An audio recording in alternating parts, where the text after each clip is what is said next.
आज माननीय supreme court में शिक्षा मित्रों से संबंधित सुनवाई हुआ है। हमारे साथ फोन लाइन से जुड़े हुए हैं माननीय सुप्रीम कोर्ट अधिवक्ता गौरव यादव जी। आइए जानते हैं आज की सुनवाई में क्या हुआ है। हाँ सर बताएं, आज की सुनवाई में क्या हुआ है। बहुत बहुत धन्यवाद बेचन जी। शिक्षा मित्रों से जुड़े होने के नाते जो है मैं तो इस पक्ष में नहीं था कि मैं कोई सूचना लोगों को दूं जी, लेकिन आज जो है सुप्रीम कोर्ट की वेबसाइट पर मैं इंस्ट्रक्शन देता रहा बोलने के लिए सीनियर को, और तो उन्होंने बोला तो पूरे देश दुनिया के लोगों ने पुनः एक बार उत्तर प्रदेश प्राथमिक शिक्षा मिशन संघ को सुना, उसकी अपने आवेदन पे आईए पे पूरी कोर्ट गंभीरता से सुनी जी। जैसे धोलिया साहब बहुत ही कंसर्न है, ऊपर उत्तर प्रदेश रहने वाले हैं, और उन्होंने कहा कि अभी शिक्षा मित्र है, तो हमने कहा कि महिला अभी भी हैं और केवल 10,000 रुपये पा रहे हैं और वो ट्रेंड थे। तो अब हमको ये कुछ नहीं कहना है किसी के बारे में। हमारे शिक्षा मित्र ही साथी लोग हैं जिन वकीलों ने उनको उस दशा पे ला दिया, 35,000 से 10,000 पे ला दिया, उन्हीं को वो वकील किए हैं। और उन्होंने जब मेंशन किया तो कोर्ट ने सीधे कह दिया कि आपकी रीत दूसरी है, हमको जब असाइन होगी तब। असाइन मतलब क्या है, माननीय जो चीफ जस्टिस ऑफ इंडिया होते हैं, मास्टर ऑफ द रोस्टर होते हैं, हाँ, अगर वो असाइन करेंगे तब वो उसको सुनेंगे। तो जिन लोगों ने 3,000 रुपये के हिसाब से प्रति शिक्षा मित्रों के हिसाब से लिया था, उनकी दशा ये है। आज शिव कुमार शुक्ला जी, रमेश मिश्रा जी, किसी ने 20 रुपया भेजा, किसी ने 50 रुपया भेजा, किसी ने अधिकतम 200 रुपया भेजा। तो पूरे प्रदेश के आम शिक्षा मित्रों से एकत्र करके बड़ी मुश्किल से त्याग करा हमने, और लोगों ने त्याग किया।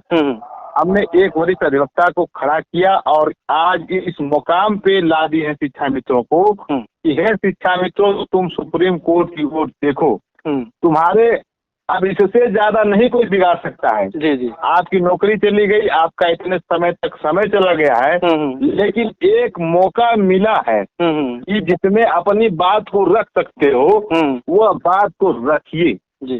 अब प्रश्न यह है कि एनसीटी का नियम लागू होगा कि माननीय सर्वोच्च न्यायालय का नियम लागू होगा कि बीटीसी वाले लागू होंगे या डीबीटीसी वाले लागू होंगे। यदि इसमें किसी को बचाया जाता है तो शिक्षा मित्रों को क्यों न दिया जाए। तो इस बात पे जब अवसर है, इसमें जब बहस चल रही है, तो तमाम बातें हैं।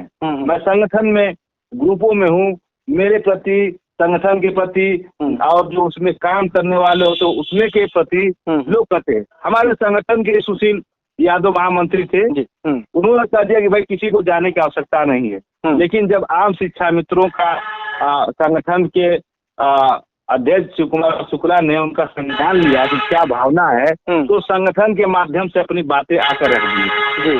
आज संगठन लोगों को वही बात कहना चाहता हूँ कि दोनों लोग कहाँ थे, कब होती है, कब परिस्थितियां बदल जाती हैं, कब नियम कानून बदल जाते हैं, उसको ध्यान देखते हुए मैं बहुत संक्षेप में बेचन जी कहना चाहता हूँ कि सभी शिक्षा मित्रों को आज की हियरिंग की जो वीडियो सोशल मीडिया पे या लोगों ने जो वायरल किए उसको देखना चाहिए। उसमें खोज लेना गौरव यादव कौन है। मैं भी आपको लंबे समय से नहीं कोई बातें बता रहा था, अब मैं बताने के मूड में नहीं था, लेकिन आपका अभी फोन आ गया कि सर क्या शिक्षा मित्र पूछ रहे हैं, तब मैं बता दे रहा हूँ कि 8 तारीख को फिर स्पेशल बेंच बनने जा रही है।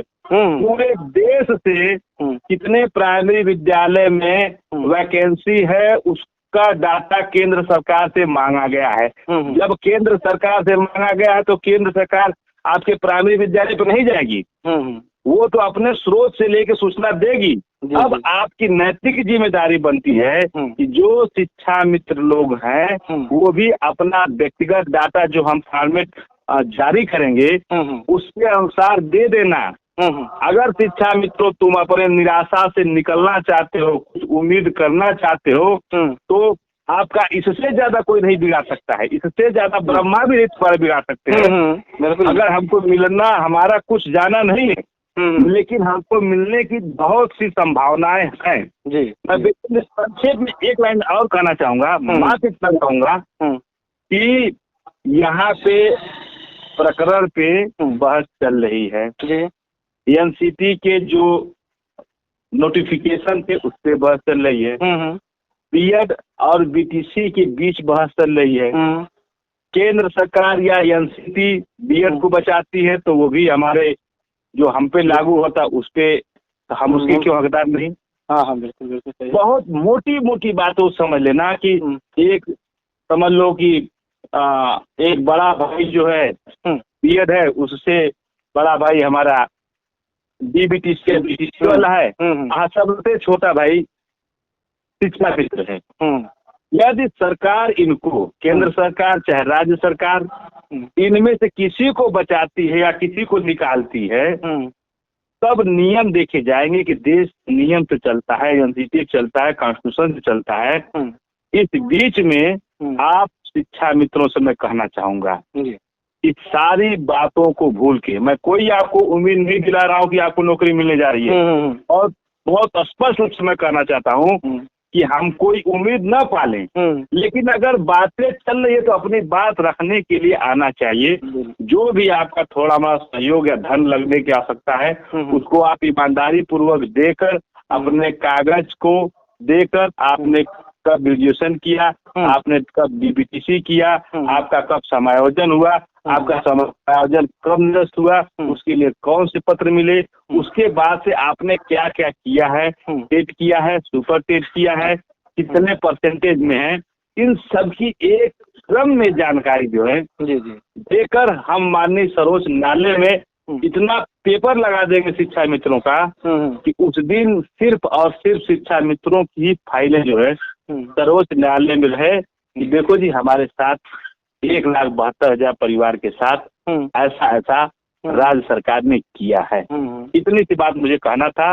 और मैं इसके बाद से सभी शिक्षा मित्रों से, मैंने भावुकता में कुछ आपसे कभी कह भी दिया है तो मैं उसको आप बुरा मत मानना, क्योंकि बहुत ज्यादा आप लोगों के बीच में कमेंट आते हैं, उन कमेंटों का हम परवाह नहीं करते हैं, लेकिन मानवीय जीवन होता, कभी कभी उसका प्रभाव हो जाता है। तो आपके माध्यम से उत्तर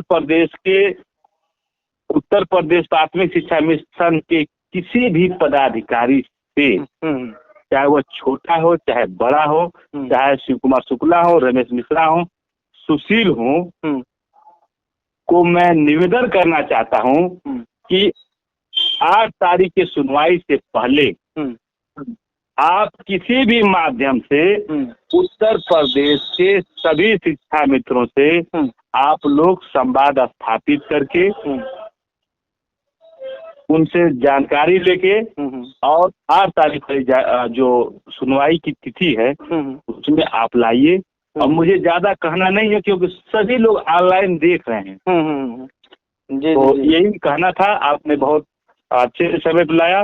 मैं गौरव यादव, उत्तर प्रदेश प्राथमिक शिक्षा मित्र का विधिक सलाहकार होने के नाते पूरी जिम्मेदारी कह रहा हूँ कि सभी शिक्षा मित्रों को अपने हक की आवाज उठाने के लिए एक वरिष्ठ अधिवक्ता के माध्यम से अपनी बात को कहना चाहिए।